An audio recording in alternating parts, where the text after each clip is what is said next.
નમસ્કાર વિદ્યાર્થી મિત્રો, આજે આપણે ધોરણ 12 સાયન્સ ભૌતિક વિજ્ઞાન એટલે કે ફિઝિક્સ વિષયની અંદર ચેપ્ટર નંબર 3 ની શરૂઆત કરવા જઈ રહ્યા છીએ, જેનું નામ છે પ્રવાહ વિદ્યુત અથવા તો એને ઇંગ્લિશમાં આપણે કહી શકીએ છીએ કરંટ ઇલેક્ટ્રિસિટી. બોર્ડના લેવલે અને નીટ જેડબલઈ ગુજકેટના લેવલે ખૂબ જ અગત્યનું ચેપ્ટર છે. તો આપણે ચેપ્ટરની શરૂઆત કરીએ છીએ પ્રસ્તાવનાથી. આપણે પ્રકરણ 1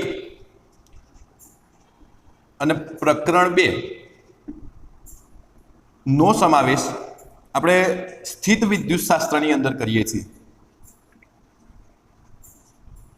હવે આ સ્થિત વિદ્યુત શાસ્ત્ર શું છે એની આપણે ચર્ચા આગળ કરેલી છે કે સ્થિત વિદ્યુત શાસ્ત્ર એટલે એવું ભૌતિક વિજ્ઞાન, એવું વિદ્યુત શાસ્ત્ર કે જેની અંદર વિદ્યુતભાર જે હતા એ કેવા હતા? સ્થિર હતા. વિદ્યુતભાર કેવા હતા? સ્થિર હતા. વિદ્યુતભાર ગતિમાં હતા નહીં. પરંતુ આપણે એવું જાણીએ છીએ કે તળાવની અંદર જે પાણી હોય, આ એક ઉદાહરણ લઉં છું, તળાવની અંદર પાણી અને અહીંયા બીજું એક કહું છું કે નદીની અંદરનું પાણી, આ બંનેની અંદર શું ફરક છે? તો તળાવની અંદરનું પાણી એ ગતિમાં હોય નહીં, તળાવની અંદરનું પાણી સ્થિર હોય. આ પાણી કેવું કહેવાય? સ્થિર પાણી કહેવાય. અને અહીંયા નદીની અંદરનું પાણી વહેતું પાણી હોય, એટલે આ પાણી કેવું હોય? ગતિમાં હોય. તો આપણે આ તળાવની અંદર રહેલા પાણીને આપણે પાણીનો પ્રવાહ કહી શકીએ નહીં. જ્યારે નદીની અંદર જો કોઈ પાણી વહી રહ્યું હોય તો એ પાણીને આપણે, એ ગતિમાં હોય છે, તેથી આપણે એવું કહેવાય કે પાણીનો પ્રવાહ વહી રહ્યો છે. એટલે કે પ્રવાહ માટે અહીંયા કોઈ પણ વસ્તુને ગતિમાં હોવું જરૂરી છે. તો અહીંયા આપણે વિદ્યુતભાર સ્થિર હોય તો એને આપણે પ્રવાહ કહી શકીએ નહીં. પરંતુ જો વિદ્યુતભાર સ્થિર હોય તો તે પ્રવાહનું નિર્માણ કરતા નથી. એટલે કે સ્થિર વિદ્યુતભારો પ્રવાહનું નિર્માણ કરી શકતા નથી. તો પ્રવાહનું નિર્માણ કરવા માટે પ્રવાહનું નિર્માણ હંમેશા ગતિશીલ વિદ્યુતભાર કરી શકે છે.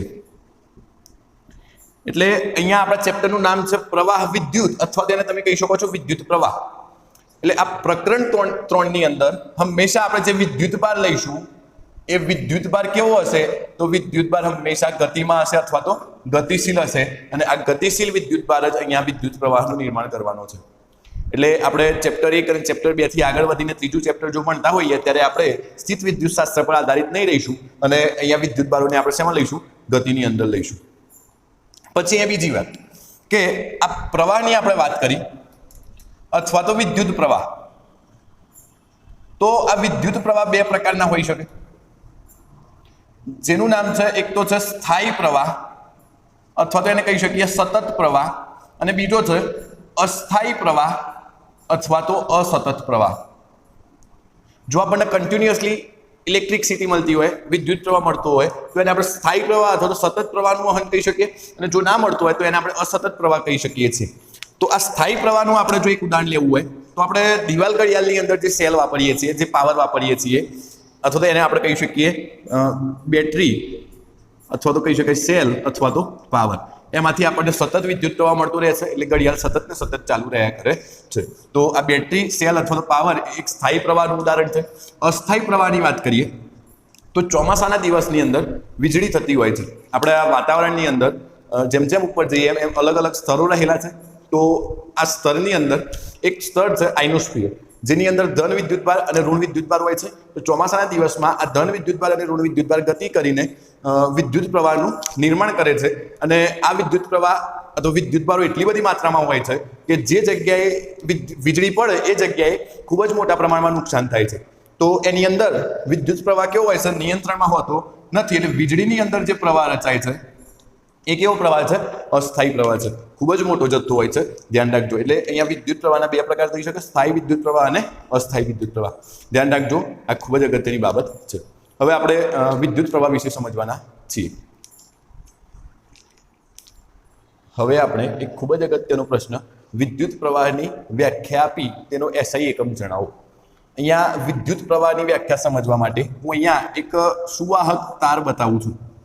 આપણે કોઈ પણ પદાર્થનું વર્ગીકરણ 3 પ્રકારે કરી શકીએ છીએ એવું આપણે જાણીએ છીએ: વાહક, અવાહક અને અર્ધવાહક. તો અહીંયા મેં એક વાહક ટુકડો અથવા સુવાહકનો ટુકડો લીધેલો છે. આપણે એવું જાણીએ છીએ કે સુવાહકની અંદર ધન વિદ્યુતભાર અને ઋણ વિદ્યુતભાર રહેલા હોય છે અને એની અંદર મુક્ત ઇલેક્ટ્રોન ખૂબ જ વધારે માત્રામાં રહેલા હોય છે. તો માની લો કે અહીંયા હું ધન વિદ્યુતભાર આ તરફ ગતિ કરતા બતાવું છું અથવા ધન વિદ્યુતભાર બતાવું છું. આ બધા ધન વિદ્યુતભાર છે. અહીંયા હું 12 લખું છું. આ છે ધન વિદ્યુતભાર અને અહીંયા એવું માની લઈએ કે ઋણ વિદ્યુતભાર આ તરફ ગતિ કરે છે. આ છે ઋણ વિદ્યુતભાર -Q. આ સુવાહક છે. આ સુવાહકને આપણે બાહ્ય વાહકતારની મદદથી બાહ્ય બેટરી વડે જોડેલ છે. આ ધન છેડો અને આ ઋણ છેડો આ છે બાહ્ય બેટરી, જેના વોલ્ટેજ છે V જેટલા. હવે શું થાય તો આ સુવાહકનો એક આડછેદ છે જેનું ક્ષેત્રફળ A જેટલું છે. તો આ આડછેદમાંથી સુવાહકના આડછેદમાંથી કોઈ t સમયમાં પસાર થતો વિદ્યુતભારનો જથ્થો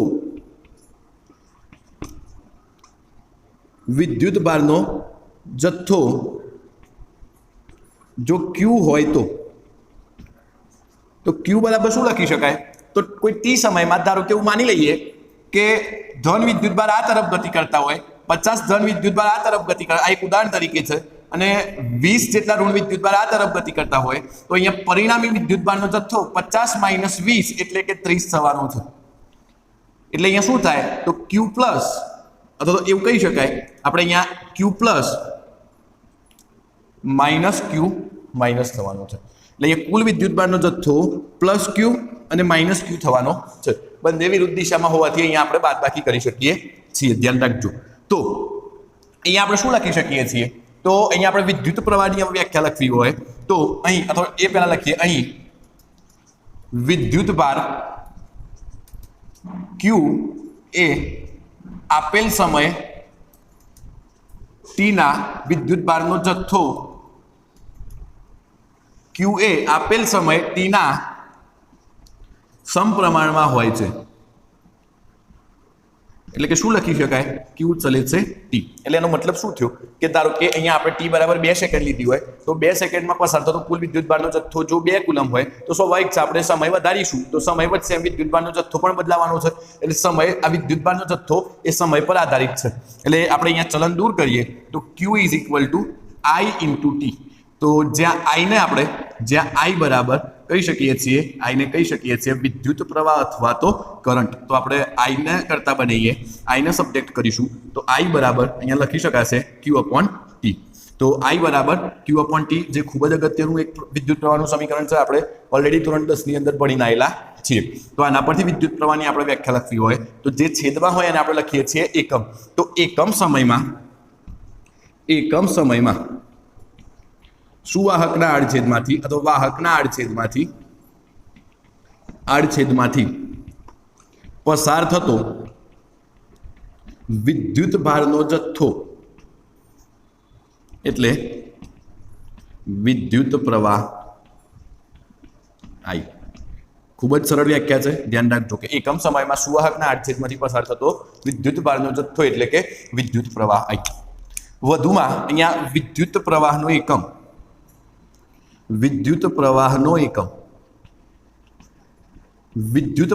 એકમ આના પરથી થઈ શકે કુલંબ પ્રતિ સેકન્ડ, અથવા યાદ રાખજો આપણે એવું ભણેલા છીએ SI એકમ પદ્ધતિમાં પ્રવાહનો એકમ એમ્પિયર નામના વૈજ્ઞાનિકના યાદમાં એમ્પિયર થાય છે. શું થાય છે? એમ્પિયર. ધ્યાન રાખજો, ખૂબ જ અગત્યની વસ્તુ છે. અહીંયા વિદ્યુત પ્રવાહ વિશે તમે નોટ ડાઉન કરી શકો છો. ત્યારબાદ આપણે 1 એમ્પિયર કોને કહેવાય એ જોવા જઈ રહ્યા છીએ. તમે આટલું નોટ ડાઉન કરી લો, ત્યારબાદ આપણે આગળ જોઈએ. અહીં આપણે 1 એમ્પિયરની વ્યાખ્યા જોઈએ એ પહેલાં બીજી એક બાબત જોઈશું કે આપણે જો સતત પ્રવાહનું વહન થતું હોય, અહીંયા લખું છું સતત પ્રવાહનું વહન થતું હોય તો વિદ્યુત પ્રવાહ I બરાબર Q/T લખી શકાય. આપણે એવું જોયું. પરંતુ વિદ્યુત પ્રવાહ બદલાતો જતો હોય એટલે કે વિદ્યુત ભારનો જથ્થો પહેલા T સમયે Q હતો. સમય T હતો ત્યારે વિદ્યુત ભારનો સુવાહકમાંથી પસાર થતા વિદ્યુત ભારનો જથ્થો Q જેટલો હતો. પરંતુ હવે કોઈક નવો સમય T + Δt સમયે વિદ્યુત ભારનો જથ્થો બદલાઈને Q ડેશ થયો. તો હવે એ વખતે આપણે અહીંયા વિદ્યુત પ્રવાહને આપણે I બરાબર Q/T વડે દર્શાવી શકતા નથી. એ વખતે વિદ્યુત પ્રવાહને આપણે સરેરાશ વિદ્યુત પ્રવાહ લેવો પડે છે. કઈ રીતે લેવો પડે છે? સરેરાશ વિદ્યુત પ્રવાહ લેવો પડે છે. તો સરેરાશ વિદ્યુત પ્રવાહને આપણે આ રીતનું બ્રેકેટમાં દર્શાવી શકીએ અથવા તો I12 તરીકે પણ લખી શકીએ છીએ. તો અહીંયા વિદ્યુત ભારનો જથ્થો આપણે કહી શકીએ, અહીંયા લખું છું વિદ્યુત ભાર અહીંયા કેટલો થયો તો Δq જેટલો થઈ ગયો. Δq બરાબર શું થાય? Q ડેશ માઇનસ Q થવાનું છે.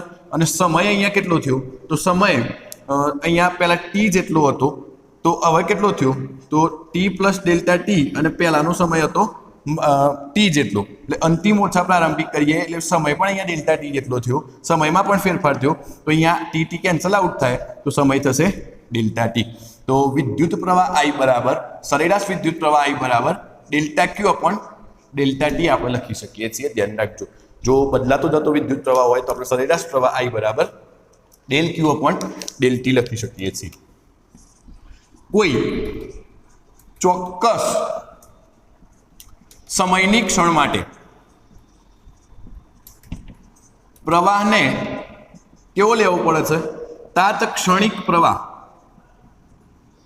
કહે છે.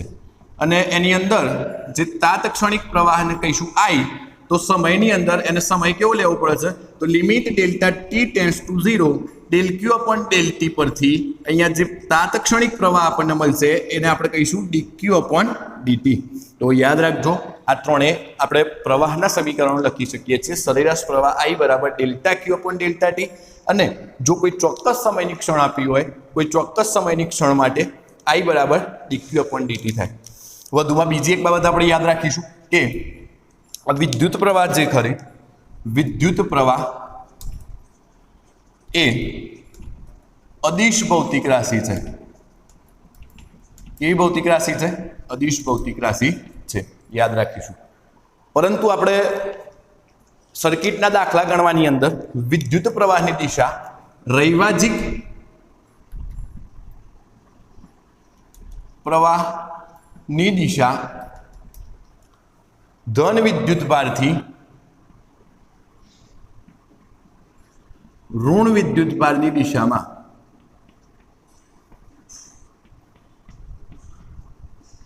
લઈશું. એટલે કે વિદ્યુત પ્રવાહની દિશા આપણે ધનથી ઋણ તરફ લેવાની છે. હકીકતમાં વિદ્યુત પ્રવાહ એ અદિશ ભૌતિક રાશિ છે, પરંતુ રૈવાજિક પ્રવાહની દિશા આપણે ધનથી ઋણ તરફ લેતા હોઈએ છીએ. અહીંયા આપણે 1 એમ્પિયરની વ્યાખ્યા લખવી છે. વધુમાં 1 એમ્પિયર કોણ કહેવાય? 1 એમ્પિયર વિદ્યુત પ્રવાહ આપણે કોને કહી શકીએ? તો આપણે વિદ્યુત પ્રવાહનું સૂત્ર જાણીએ છીએ Q/T. તો અહીંયા I બરાબર 1 જવાબ ક્યારે આવશે? તો આ વિદ્યુત ભાર Q 1 હોય અને T પણ કેવો હોય? 1 જ હોય. તો સુવાહકના આડછેદમાંથી 1 સેકન્ડમાં પસાર થતો વિદ્યુત ભાર 1 કુલમ હોય તો તે વિદ્યુત પ્રવાહને આપણે 1 એમ્પિયર વિદ્યુત પ્રવાહ કહી શકીએ છીએ. 1 સેકન્ડમાં 1 કુલમ વિદ્યુત ભાર જો પસાર થતો હોય તો એને આપણે 1 એમ્પિયર વિદ્યુત પ્રવાહ કહી શકીએ છીએ. અહીંયા બીજી એક બાબત યાદ રાખીશું કે આપણે ઇલેક્ટ્રિકલ ઇન્સ્ટ્રુમેન્ટની અંદર એટલે ઘરની અંદર ઉપયોગમાં લેવાતા વિદ્યુત સાધનોની અંદર વિદ્યુત પરિપથોની અંદર જે વિદ્યુત પ્રવાહ હોય છે એ મિલી એમ્પિયર અથવા તો માઇક્રો એમ્પિયરના ક્રમનો હોય છે. આ એક બાબત યાદ રાખીશું મિલી એમ્પિયર એટલે 10⁻³ એમ્પિયર, માઇક્રો એમ્પિયર એટલે 10⁻6 એમ્પિયર. આશા રાખું છું કે તમને આ વિડીયો લેક્ચરની અંદર મજા આવી હશે. વિડીયો લેક્ચરની અંદર તમને ખ્યાલ આવેલો હશે. જો તમને કંઈક ડાઉટ હોય તો તમે મને કોમેન્ટ સેક્શનની અંદર જણાવી બતાવો અને વધુને વધુ વિડીયો તમારા મિત્રો સુધી શેર કરો. અને ચેનલ પર જો તમે નવા હો તો ચેનલને સબસ્ક્રાઈબ કરો. Thank you.